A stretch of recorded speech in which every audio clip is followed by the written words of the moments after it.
को मॉर्फिज्म के अंदर क्या होता है, जैसे जी से जी डैश में परिभाषित एक फलन प्रतिचित्रण जिसको हम लोग बोलते हैं फंक्शन मैपिंग एप इस प्रकार परिभाषित हो, इस प्रकार डिफाइन हो, परिभाषित हो कि अब देखना A इज एलिमेंट आपके पास G है और B इज एलिमेंट B आपके पास G है, तो F ऑफ A है वो एलिमेंट हो जाए आपके G डैश का, F ऑफ A किसका एलिमेंट हो जाए G डैश का, और F ऑफ B है वो एलिमेंट हो जाए आपके G डैश का। मतलब इस तरफ है आपके पास G और इस तरफ है आपके पास G डैश।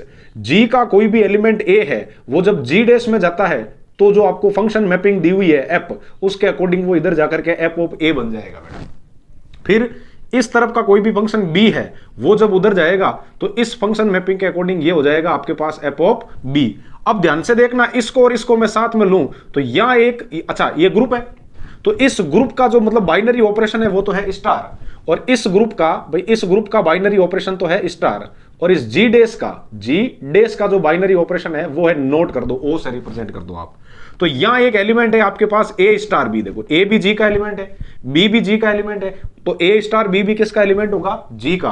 वो उधर जाकर के और आपके F of A O F of B बन जाए। देखो ये तो एफ ऑफ ए, ये एफ ऑफ बी, और ये इसकी क्या है बाइनरी ऑपरेशन, ये भी ग्रुप है, ये भी ग्रुप है। तो इस प्रकार का जो मतलब आपके ये फंक्शन मैपिंग है जी टू जी डैश में, वो उसकी क्या कहलाती है होमोमॉर्फिज्म। तो इसकी जो डेफिनेशन क्या बन गई, डेफिनेशन आपके ये हो गई कि जी टू जी डैश में डिफाइन है कौन, एक आपके फंक्शन मैपिंग है जो इस प्रकार से है कि ए इज एलिमेंट ऑफ जी हो तो एफ ऑफ ए किसका एलिमेंट हो जाए जी का, जी डैश का। तो यहां तो होनी चाहिए A star B, F of A star B. देखो ये ए स्टार बी थी, ए स्टार बी थी, ये ए स्टार बी जब उधर जाएगी ना बेटा तो ए का क्या बना एफ ऑफ ए, बी क्या बना एफ ऑफ बी, तो ए स्टार बी का उधर जाने पे बनेगा F of A star B, और वो F of A star B खुल के क्या बन गया आपके पास F of A O F of B. तो ये जो डेफिनेशन है वो आपके होमोमॉर्फिज्म की होती है। मैंने मतलब डायग्राम बना के भी आपको समझा दिया,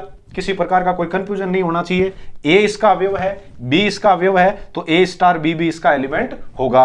अब ए इसका है तो ये ए उधर जाएगा जी डैश में तो एफ ऑफ ए हो जाएगा, और ये बी है तो बी उधर जाएगा तो एफ ऑफ बी हो जाएगा। तो इधर देखो ये भी क्या है, ये भी एक ग्रुप है, तो ग्रुप की डेफिनेशन से एफ ऑफ ए और ओ एफ ऑफ ए और ओ एफ ऑफ बी ये इसका नया एलिमेंट होगा जी डैश में। भाई एफ ऑफ ए ये है, एफ ऑफ बी ये है, और बाइनरी ऑपरेशन यहाँ ओ है तो ये हो गया F of A O F of B. और इस तरफ देखा जाए तो ए एलिमेंट था जी का, बी एलिमेंट है जी का, तो ए स्टार बी भी एलिमेंट है जी का। मतलब ए स्टार बी का जो प्रतिचित्रण होना चाहिए वो होना चाहिए F of A star B, और वो खुल के किसके बराबर हो जाए आपके F of A O F of B के। ये आपके डेफिनेशन है होमोमॉर्फिज्म की। समझ में आई कि नहीं आई बताओ बेटा? चलो ठीक है, देख लो होमोमॉर्फिज्म में क्या होता है कि एक फंक्शन होना चाहिए एफ ऑफ एक्स जो किस में मतलब किस में डिफाइन है, फंक्शन एफ ऑफ एक्स है वो जी टू जी डैश में डिफाइन है। तो जी तो हो गया डोमाइन और जी डैश हो गया कोडोमाइन। क्लियर है? अब क्या किया आपने, या ए एलिमेंट मान लिया आपने जी का, तो फिर एफ ऑफ ए किसका एलिमेंट हो जाएगा बेटा जी डैश का, और जी कोमा स्टार क्या है, ये इस जी, ये तो ये वाला जी है जिसको आप डोमाइन मान रहे हो, और ये हो गई इसकी बाइनरी ऑपरेशन, और दूसरा जो कोडोमाइन मान रहे हो वो है जी डैश, और उसका जो बाइनरी ऑपरेटर है वो है ओ। तो इसका इसके दो एलिमेंट लेते हो आप लोग, क्या ए स्टार बी, और उनका क्या लेते हो मैपिंग लेते हो, तो F of A star B वो उसमें जाकर के और आपके F of A O F of B बन जाए। तो ये जो डेफिनेशन है ये आपके किसकी होती है, ये डेफिनेशन होती है होमोमॉर्फिज्म की। कितनी आसान है देखो।